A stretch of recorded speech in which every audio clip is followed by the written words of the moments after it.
Have you ever looked at a piece of art and just felt something?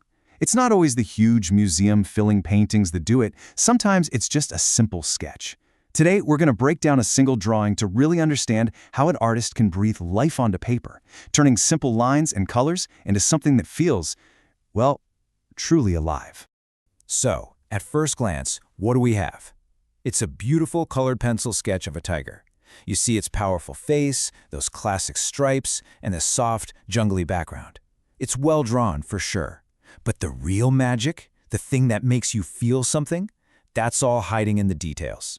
And that's the big question, right? It's not just a flat image. There's a mood, a presence. It feels like a captured moment.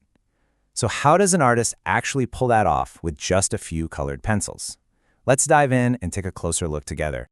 First up, let's talk about the story the colors are telling. Because what seems like a simple choice, a tiger's orange, right? Is actually a masterclass in using color to create emotion and depth. The first thing that just jumps out at you is, of course, the orange. The artist uses this warm, vibrant color as the star of the show. It pulls the tiger forward, separates it from everything else, and gives it this real sense of warmth and life. Our eyes go right to it, which is exactly what the artist wants. But here's where things get really interesting. If we look at the shadows on the tiger's face and its body, they aren't just darker orange or black. No, they're filled with these rich blues and purples. This is where the mood comes from, that sense of mystery, of a creature stepping out of a cool, dusky world. So here's the principle at work. Warm tones, like orange and yellow, feel like they're coming towards you, creating energy. Cool tones, like blue and purple, feel like they're receding, creating depth. By weaving both into the tiger itself, the artist makes the animal feel incredibly three-dimensional and, honestly, emotionally complex. You know, as the artist Wassily Kandinsky said, color is a power which directly influences the soul. That choice to use blue in the shadows isn't just about realistic lighting. It's about making us feel that quiet intensity, that sense of wildness captured in a moment of calm. It's a purely emotional decision. Okay, so now let's build on that and look at the next piece of the puzzle, the line work. Because just like with color, the artist is using different kinds of lines to do very different jobs, all in the same drawing. Let's zoom in on the tiger's eyes, its nose, the whiskers. See how those lines are? They're sharp, dark, and precise, super deliberate. This kind of tight work naturally draws our focus. It's the artist basically telling us, hey, look here. It gives the face that sense of focus and captures that intense, watchful expression. But then, check out the lines in the background. They're the complete opposite. The leaves and shadows are made of these loose, energetic, almost scribbled lines. The artist isn't defining every single leaf, but instead they're creating the feeling of a dense, hazy jungle. It gives it this incredible sense of atmosphere and movement. And that's the brilliant strategy, right?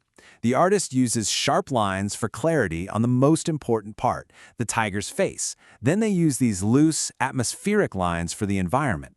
It's a masterful way of controlling exactly where we look and what we feel.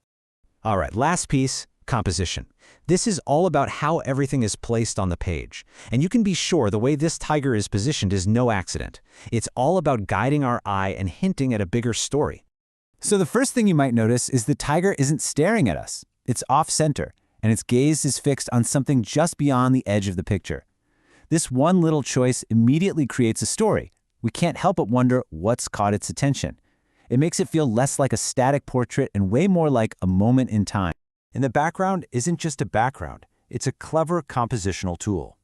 Those cool, hazy greens and blues, they form a natural frame. Artists call it a vignette. This soft border just pushes our focus inward, guiding our eyes right back to the sharp, warm-colored face of the tiger. See?